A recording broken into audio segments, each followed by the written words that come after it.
Hi guys! Welcome back! For today's video, isang OLA na naman ang tatalakayin natin.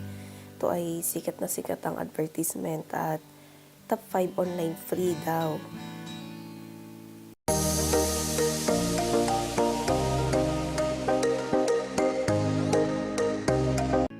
Ito guys ay si Digido. Dati siyang RoboCash. Kaya kung may account ka na kay RoboCash dati, mag-o-autofill na siya since nakapag-open ka na ng account mo dati sa kanila. So ngayon, naging si Digido na siya. So pag first time, kagaya ng mga ibang apps, mag-fill up kayo ng mga forms. Ito yung agreement nila guys, allow nyo lang yan, pero basahin nyo pa din. So ito, yung personal data, mag-enter kayo ng personal data nyo. Yan, kasali yung mga unit or kung anong ID ang ilalagay nyo. Ayan, i-fill up nyo lahat yan guys, para hindi kayo ma-auto-reject. And then, sa employment nyo guys, lahat yan, i-fill up. Mga personal information, meron yan guys. So, then continue lang, and then dito sa address, employment details nyo, tsaka dito, yung kasali dito yung reference guys. Ang kailangan lang ni Digido dito ay 2. Dito. Tapos dito, yung sa bank account nyo. Kung ako sa inyo guys, mas maganda na e-wallet na lang ang gamitin nyo, wag na yung bank account. Mas kukunti lang yung information. So, ayan, ganyan, gagamitin ko yung GCash. And then, sa susunod, yan guys, ganyan siya. And then, dito sa selfie, mag-picture verification kayo. Ayan, gagayahin nyo lang kung ano yung sinabi dyan sa selfie. And then, allow nyo lang yung camera nyo guys. And then, dito rin is yung kung anong ID ang i-upload nyo. Front, tsaka back. Ayan, ganyan siya guys. And then, after nyo ma-submit, i-review daw kayo kung magkano ang pwede nyong ma-loan pag first time. Ayan. Ito, isang verification pa daw, yung para sa SSS na nilagay nyo. I-verify kung totoo yung ID na sinend nyo, na in-upload nyo. Ayan.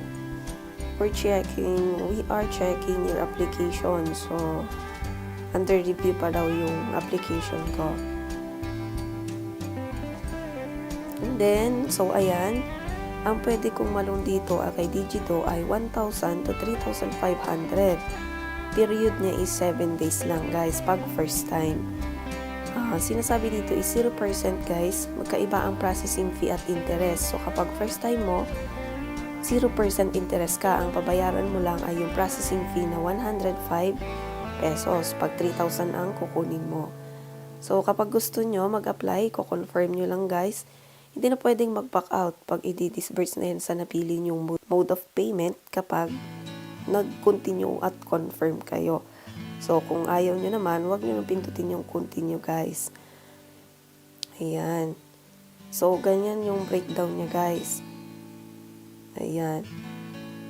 So, kapag second loan kayo, mas maganda magandang record nyo dito, dito na papasok yung interest guys. Kasi yung interest na 0% interest ay para lamang sa mga first time. So, wala ka pang may kukompute dyan na percent per interest kasi nga 0% interest pag first time. So, may example ako dito kapag reloan na guys, yung sa friend ko kasi ako first time ko pa lang. Yung repayment date nyo dito ay 14 days, 21 days at 30 days. Ang daily interest ay 1.60% plus processing fee. Depende sa credit limit na i-loan nyo guys. Halimbawa, kapag ang ilo-loan mo ay 1,000, tapos daily rate niya is 1.60 or 16 pesos times 14 days. So, 224 interest ng 14 days plus processing fee. Yung 1,000 na ilo-loan nyo, bawas na dun yung processing fee na 150. Processing fee lang muna ang binabawas guys. So, ang kita nila sa'yo sa 1,000 mo within 14 days ay 374. Ang receivable amount nyo dito ay 850 pesos.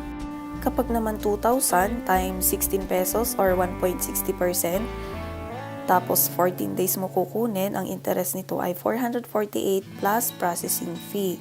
Kung mas malaki ang loan amount at mas mahaba ang terms of payment, asahan nyo rin na mas malaki ang interest rate at processing fee. Ang maganda lang kay Digido, mabilis ka lang ma-approve at malaki agad ang credit limit kahit first time. And 0% interest kapag first time. Di na kailangan ng payslip, although kinuha nila yung company details, pero discard nyo na lang din to guys. At ang maganda, 2 reference lang ang kailangan nila, pero malay mo lahat pala na nasa contacts, diba? Ang disadvantage naman ay 7 days lang yung payment term at 1 month kapag reloan. Kapag mataas ang loan ay tumataas din ang interest at processing fee. Ito po ay hindi ko promote guys, para lang makita nyo na kung paano at magka-idea kayo kung sakaling gusto nyo mag-loan. Guide nyo lang yan guys. At para sa mga di pa nakakapag-subscribe, consider subscribing para ma-update kayo sa mga susunod ko pang mga uploads. Bye!